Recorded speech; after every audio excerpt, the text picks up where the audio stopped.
So hi there, given 2 points, what can you do? Well, you can do this, and this of a blank. So without further ado, let's begin. So visually, it would look something like this. So given that we are in a 2D coordinate system and we are given 2 points out here, obviously we can do a line. Well, to be specific, because there are plenty of cases out here, we can have an irregular line like this. We can also have a line like this, or maybe like something weird like this. But what I'm talking about here is the line that represents the shortest path from one point to another. So that's the line that we'll be talking about here. Given that restriction, there's actually some basic things that we can derive from here. First is the concept of midpoint. So midpoint represents the middle of this line segment. So what I'm talking about is probably this point out here. Not sure if that is accurate, but let's see that that point represents F. So it's in the middle of the 2 points, and what it does is that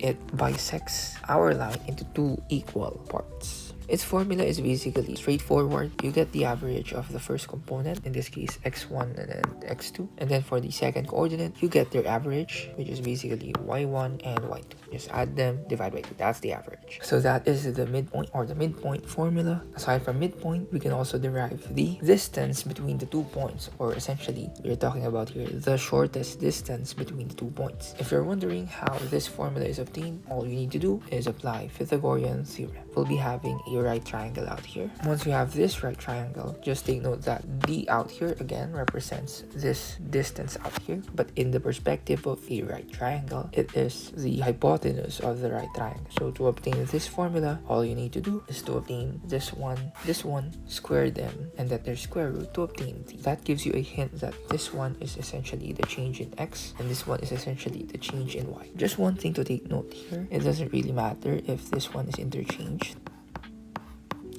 because if ever they are interchanged, you'll just get a negative version of what is supposed to be it, and then since you'll square it, you'll still get the positive one. Finally, after this, the last one is a slope. So a slope is essentially given by the change in y or the change in x. So in simpler terms, slope is like the steepness of a line, or it's like how much a line is elevated. For example, you're going uphill, how much is that hill elevated from the ground, just to visualize what's happening out here. So again, let's form a triangle out here. Basically, again, from the formula, it is the change in y over the change in x, or it's basically the ratio of this one from this one. And when you talk about ratio, it's like how much this one changes when you compare it to this one. So that's how it basically works. So these are the 3 basic formulas that you can derive given a line. There are still plenty of things that you can tell when you have a line, but these 3 things are the foundational ones that you can't forget as you enter college. So now let's try out some examples. So for the first one, so we are given 3 points, A, B, and C. First, our goal is to find the midpoint of the line segment AB. And then second, our goal is to find the distance between C, this one, and M,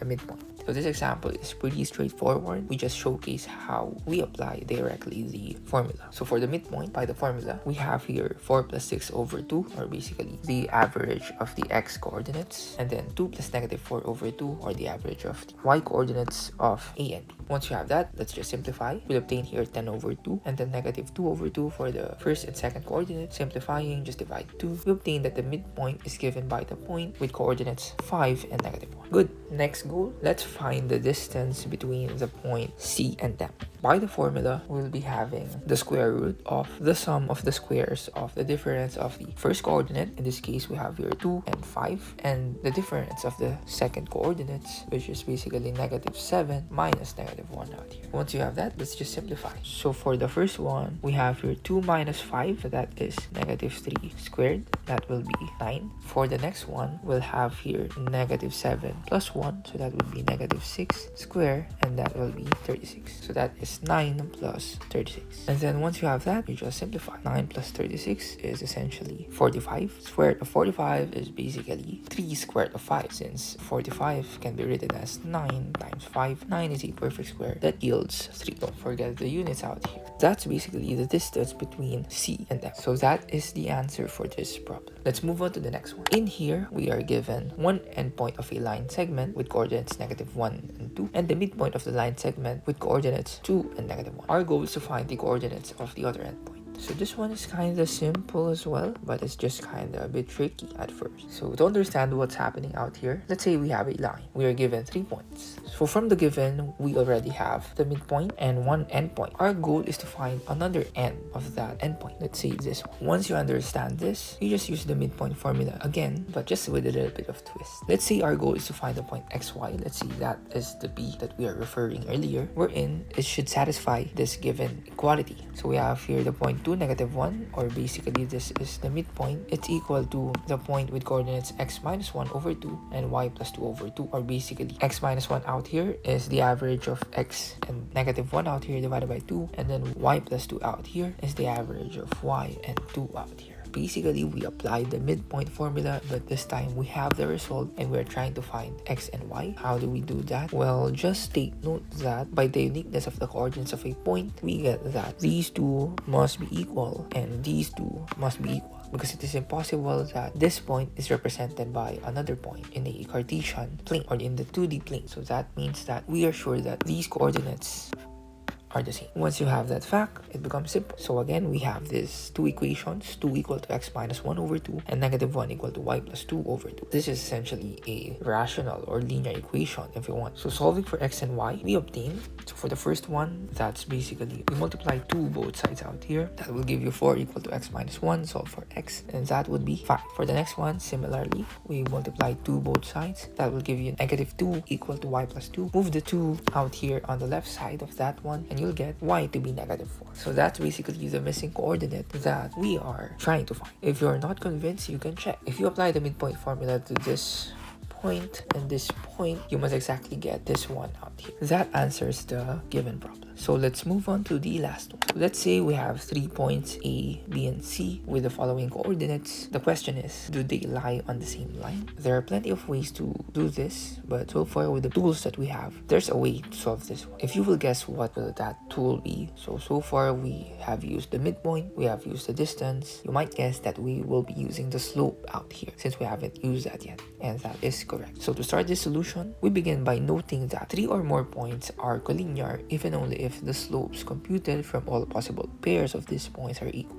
Now, proving this stuff is not really that straightforward. There can be some technical stuff out here to visualize how this works. So for the forward direction, what I mean by the forward direction, that's basically 3 or more points are collinear, then we can show that the slopes computed from all possible pairs of these points are equal. So just for the 3-point case, just an illustration, say we have a line and then we have 3 points out here. Notice that if we try to form the triangles involved out here, see this one. So for this first one, observe that if we try to get the slope of A and B, it would be the change in this over the change in this. For the slope of B and C, it would be the change in this over the change in this. Lastly, for the slope of A over C, it would be the change in this over the change in this. Did you find anything similar there? That's a keyword. They are similar triangles, and what we know about similar triangles is that the ratio of each of that rise over the run, or basically these sides of the triangle, these corresponding sides, must be equal in all similar triangles.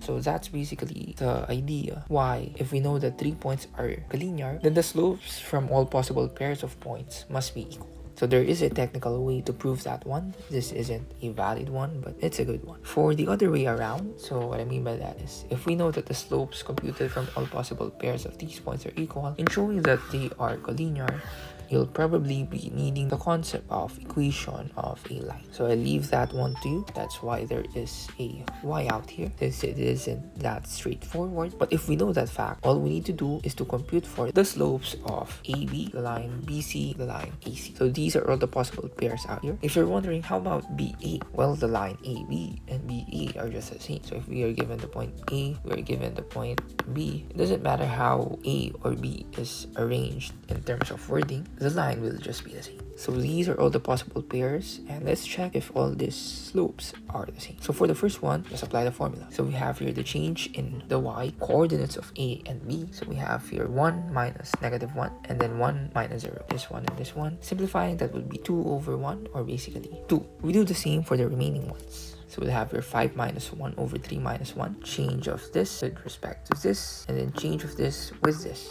That yields 4 over 2, or basically just 2 as well. Lastly, you can verify that we will obtain the following, and this would yield 2. Since all of these things are the same, then we can conclude that by the fact that we have mentioned out here, we can conclude that the 3 points actually lie on the same line. That answers the given problem. Just say final word out here. So if you haven't, please help me provide better math content to you by answering the Google form in the description and comment section down below. So this will help me cater my math content, what you want and what your needs are, like specific topics in this channel. It's just a 3 question, what you like, what you dislike, and just anything you want to say. If this is too tiresome, you can comment it down below and I'll be glad to read and answer your comments. So yeah, that's basically it. I hope you learned plenty of things out here, and I was able to help you recall the foundational things that you need to know in math and upon entering college mathematics. So yeah, that's basically it. Have a great day.